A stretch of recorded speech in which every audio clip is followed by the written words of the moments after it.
2023 placed 23rd in the Ballon d'Or rankings, a Champions League finalist with more saves than any other goalkeeper, and widely regarded as one of the best goalkeepers in the world, with a move to a big club pending. Now in 2026, he plays in the Turkish league, worth a fraction of what he once was, and doesn't even start for his national team. He is known as the Santa Claus in net, gifting goals to those teams that need them most. Andre Onana's career has gone from elite to exposed within 2 years, so the question is, how did he rise and more importantly fall in such a short time? The most important thing for a developing footballer is to stand out from the crowd, and a young Andre Onana certainly did this. In the Samuel Eto'o Academy in Cameroon, he clearly impressed and earned himself his dream move to Barcelona's youth system in 2010, one of the most prestigious and respected academies in the world. Victor Valdez, Pepe Reina, even non-goalkeepers, Messi, Xavi, Iniesta, and he had a chance to join their iconic ranks.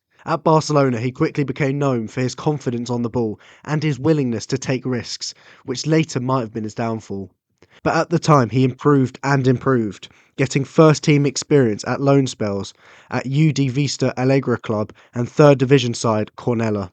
Clearly impressing the recruitment team, Onana then officially departed from Barcelona Academy and headed for the Netherlands to play for young Ajax in the second division, essentially the Ajax under-21s. His debut against Willem II was not the dream start he would have hoped, however, as the newspaper headlines did not make for a good reading, as they claimed he was directly at fault for the opening goal by losing possession when distributing from the back. In fact, assistant manager of the first team quoted, "It didn't look good. Perhaps he wanted to prove himself. He made many mistakes with his feet." However, across his first few games, he quickly swapped that narrative around and drew attention to himself as a shot stopper with reflexes and distribution of a much more experienced goalkeeper. The fans took an almost instant liking to him, as comments read, "If Onana continues to play like this, he can go far.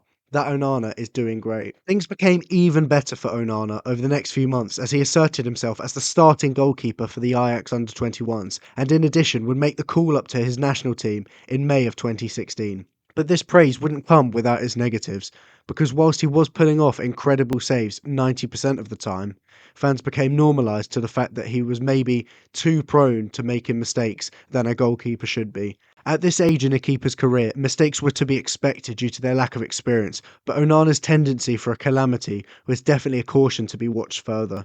But nevertheless, he continued to improve and became more comfortable with the team, showing his outright potential at such a young age. However, thousands and thousands of goalkeepers develop in academies without fully making it to the very top level, and sometimes keepers just need their big break to come. His fortunes began to really pick up in the summer of 2016, as over in Barcelona, the second-choice goalkeeper, Marc-Andre ter Stegen, was frustrated at the lack of his game time, and so he gave the club an ultimatum: "Make me the starter for Barcelona, or I leave." Not wanting to let go of their prized goalkeeper, Barcelona sold their veteran number one, Claudio Bravo, to Manchester City, meaning they needed a backup, and they looked to the Ajax number one. Given the golden opportunity to play for Barcelona, Ajax first team's choice, Jasper Klinsen, jumped at the offer and left for £12 million in the summer of 2016. Great for Kilson, but frustrating for Ajax as their number one was now gone.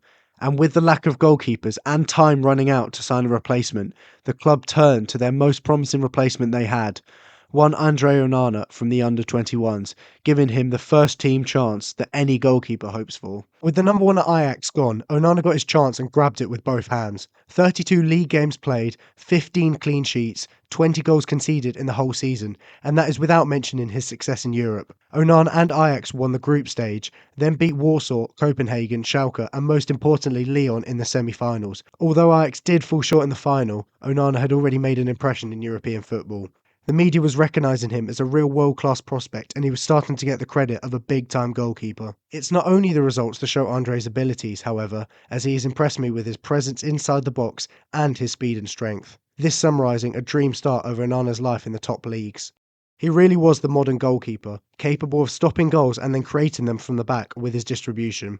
But still for Onana, he was followed by the same problem he'd always been, and in a different article it would list the element of his game that was haunting him the most. We pointed this out to him, that he was too overconfident at times, taking too many risks. Yet another season for Onana had been littered with errors, calamities and straight up disasters at the back.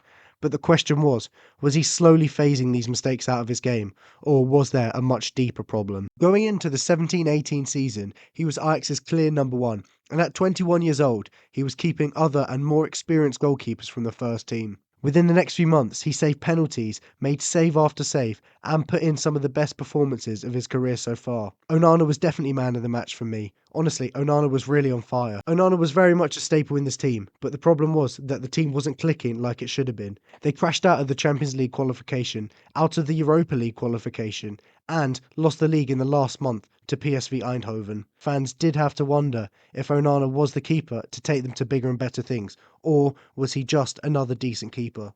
The team averaged 1 goal conceded a game and was sometimes conceding 3 and even 4 goals in some big matches. Objectively not good enough for the biggest club in the league, and questions naturally were asked of the person letting in these goals. This guy in the season before was being compared to a young David De Gea, a young Courtois, but maybe the fans had jumped the gun about this prospect.